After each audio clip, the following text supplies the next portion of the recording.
The chosen എന്ന series കാണുന്നവരാണോ നിങ്ങൾ? അതേ സീരീസിന്റെ 4 സീസണുകൾ ഇതിനോടകം റിലീസ് ചെയ്തു കഴിഞ്ഞു. 5ാമത്തെ സീസണിന്റെ ആദ്യ 2 എപ്പിസോഡുകൾ തിയേറ്ററിൽ റിലീസ് ചെയ്തിട്ടുണ്ട്. അപ്പോൾ ഇത് ചോസൺ എന്ന സീരീസിന്റെ ദ ലാസ്റ്റ് സപ്പർ എന്ന സീസൺ 5നെ കുറിച്ചാണ് ഇന്ന് നമ്മൾ സംസാരിക്കാൻ പോകുന്നത്. അപ്പോൾ ഏവർക്കും സിനി ലോഞ്ചിന്റെ മറ്റൊരു വീഡിയോയിലേക്ക് സ്വാഗതം.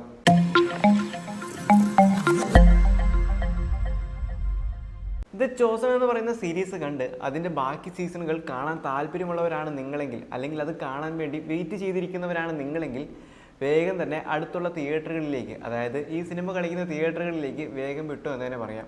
കാരണം സീസൺ 5ന്റെ ആദ്യ 2 എപ്പിസോഡുകളാണ് ദ ലാസ്റ്റ് സപ്പർ എന്ന പേരിട്ട് ഇപ്പോൾ തിയേറ്ററുകളിൽ ഓടിക്കൊണ്ടിരിക്കുന്നത്. ഒരുപക്ഷെ ഇത് ചോസൺ എന്ന സീരീസ് കാണാതെയാണ് നിങ്ങൾ ഈ ഒരു സിനിമയെ സമീപിക്കുന്നതെങ്കിൽ, ഇതൊരു സിനിമ എന്ന് പറയാൻ പറ്റില്ല, ആ ഒരു സീരീസിൻ്റെ തന്നെ 2 എപ്പിസോഡ് നമുക്ക് മുമ്പിലേക്ക് വെക്കുന്നു.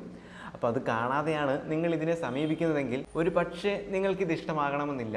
അപ്പോൾ ഇത് ചോസൺ എന്ന സീരീസ് പറയുന്നത് ഈശോയുടെ ജീവിതത്തെക്കുറിച്ചാണ്, അഥവാ ജീസസിന്റെ ജീവിതത്തെക്കുറിച്ചാണ് ഇത് ചോസൺ എന്ന സീരീസ് പറഞ്ഞു പോകുന്നത്. അപ്പോൾ ഇത് ലാസ്റ്റ് സപ്പർ എന്ന പേര് കേൾക്കുമ്പോൾ തന്നെ നമുക്ക് മനസ്സിലാവും എന്തായിരിക്കും ചിത്രത്തിന്റെ പ്രധാന പ്രമേയമെന്ന്. അപ്പോൾ ആ ഒരു ഹോളി വീക്ക് സംബന്ധിച്ചിട്ടുള്ള കാര്യങ്ങളാണ് ഈ ഒരു 2 അധ്യായത്തിലൂടെ നമുക്ക് മുമ്പിലേക്ക് എത്തിക്കുന്നത്. ആദ്യത്തെ ആ 2 എപ്പിസോഡ് മാത്രമേ ഇപ്പോൾ തിയേറ്ററുകളിലുള്ളൂ. ഒരു കംപ്ലീറ്റ് സിനിമ, അതായത് ഒരു സാറ്റിസ്ഫാക്ഷനൊക്കെ കിട്ടി ഇറങ്ങി പോരാമെന്ന രീതിയിൽ നമ്മൾ പോയാൽ ചിലപ്പോൾ നമുക്ക് നിരാശ സമ്മാനിക്കാം. കാരണം എങ്ങനെയാണോ ഒരു എപ്പിസോഡ് എൻഡ് ചെയ്യുന്നത് അതുപോലെയാണ് ഇവിടെ ഈ ഒരു സിനിമയും അല്ലെങ്കിൽ ഈ ഒരു കാര്യവും എൻഡ് ചെയ്തിരിക്കുന്നത്. കാരണം 2 എപ്പിസോഡ് തന്നെയായിട്ടാണ് ഇവർ ഇതിൽ കാണിച്ചു പോകുന്നത്. അതാണ് ആദ്യമേ ഒന്ന് പറഞ്ഞു വെച്ചത്, ഇത് ചോസൺ എന്ന സീരീസ് കാണുന്നവരാണ് നിങ്ങളെങ്കിൽ, അല്ലെങ്കിൽ അതിൻ്റെ അടുത്ത സീസണിന് വേണ്ടി വെയിറ്റ് ചെയ്യുന്നവരാണ് നിങ്ങളെങ്കിൽ, നിങ്ങൾക്ക് അത് ആ ഒരു മൊബൈൽ സ്ക്രീനിൽ നിന്നും ഒന്ന് മാറി ഒന്ന് ബിഗ് സ്ക്രീനിൽ ആ ഒരു 2 എപ്പിസോഡ് കാണാനായിട്ട് സാധിക്കും. എന്നെ സംബന്ധിച്ചിടത്തോളം ദ ചോസൺ എന്ന സീരീസിൻ്റെ ബാക്കി സീസണുകളും എപ്പിസോഡുകളെല്ലാം കണ്ടു കഴിഞ്ഞതുകൊണ്ട് തന്നെ ഞാൻ ഈ ഒരു ലാസ്റ്റ് സപ്പറിന് വേണ്ടി അല്ലെങ്കിൽ 5ാമത്തെ സീസണിന് വേണ്ടി വെയിറ്റ് ചെയ്തിരിക്കുകയായിരുന്നു.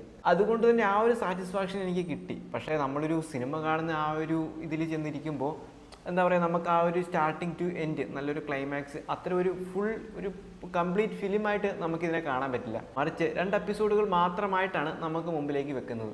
അപ്പോൾ അതിൻ്റെതായ കുറച്ച് ആസ്വാദന കുറവൊക്കെ നമുക്ക് അനുഭവപ്പെട്ടേക്കാം. എന്നിരുന്നാലും ഇതുവരെ എന്താണ് സംഭവിച്ചത് എന്ന് പറഞ്ഞതിന് ശേഷമാണ് ചിത്രം ആരംഭിക്കുന്നത്. അപ്പോൾ ഇത് ചോസൺ എന്ന സീരീസിലേക്ക് വരുമ്പോൾ എടുത്തു പറയേണ്ട ഏറ്റവും പ്രധാനപ്പെട്ട കാര്യങ്ങളിൽ ഒന്നായിട്ട് എനിക്ക് തോന്നുന്നത് അതിൻ്റെ പ്രൊഡക്ഷൻ ക്വാളിറ്റിയാണ്. എന്താ പറയുക, ആ ഒരു കാലഘട്ടങ്ങളും അതിൻ്റെ ബാക്കി കാര്യങ്ങളും, ഡ്രസ്സ് അങ്ങനത്തെ ബാക്കി എല്ലാ ആർട്ടിൻ്റെ കാര്യങ്ങളാണെങ്കിലും ബാക്കി കാര്യങ്ങളൊക്കെ തന്നെയാണെങ്കിലും പ്രൊഡക്ഷൻ്റെ കാര്യത്തിൽ 10ൽ 10 കൊടുത്തേ മതിയാവും. ബാക്കി സ്റ്റോറിയും മറ്റ് കാര്യങ്ങളൊക്കെ തന്നെ നമുക്കറിയാവുന്ന കാര്യങ്ങളൊക്കെ തന്നെയാണ്. സീസൺ 5ലേക്ക് എത്തുമ്പോൾ ഈശോ കഴുതപ്പുറത്ത് ദേവാലയത്തിലേക്ക് വരുന്നതും ജീസസിനെ ഓശാന പാടി എതിരേൽക്കുന്നതും തുടർന്ന് സംഭവിക്കുന്ന കാര്യങ്ങളൊക്കെയാണ് പറഞ്ഞു പോകുന്നത്. അതോടൊപ്പം ദേവാലയത്തിൽ കച്ചവടം നടത്തുന്നവരെ യേശു അവിടെ നിന്ന് മാറ്റുന്നതും അന്ത്യത്താഴവും ബാക്കി കാര്യങ്ങളൊക്കെയാണ് ഈ ഒരു 2 എപ്പിസോഡിലൂടെ കാണിച്ചു പോകുന്നത്. ബാക്കി എപ്പിസോഡുകൾ വരാനുമുണ്ട്. അപ്പോൾ ആ ഒരു വിഷ്വൽ റെപ്രസെൻറ്റേഷനൊക്കെ കാണാൻ താല്പര്യമുള്ളവർ തീർച്ചയായിട്ടും തിയേറ്ററിൽ തന്നെ ഇതൊന്ന് അനുഭവിച്ചറിയാനായിട്ട് ശ്രമിക്കുക. ചില സീരീസുകളുടെ ഇൻട്രോ മ്യൂസിക്കുകളുടെ ആരാധകരായിരിക്കും നിങ്ങൾ. ഒരുപക്ഷെ ആ ഒരു സീരീസോ മറ്റോ തിയേറ്ററിൽ റിലീസ് ചെയ്യുകയാണെങ്കിൽ ആ ഒരു ഇൻട്രോ കേൾക്കാൻ വേണ്ടി തന്നെ പോകുന്നവരും ഉണ്ടാവും. അതുപോലെ തന്നെ ഇത് ചോസൻ്റെ ഇൻട്രോ മ്യൂസിക്കും എനിക്ക് ഇഷ്ടപ്പെട്ട കാര്യങ്ങളിലൊന്നായിരുന്നു.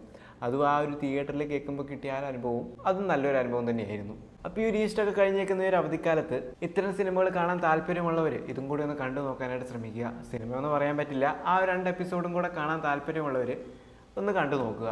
അപ്പോൾ ഇതിനോടകം ഇത് കണ്ടു കഴിഞ്ഞവരാണ് നിങ്ങളെങ്കിൽ നിങ്ങളുടെ അഭിപ്രായം കൂടെ ഒന്ന് പങ്കുവയ്ക്കുക.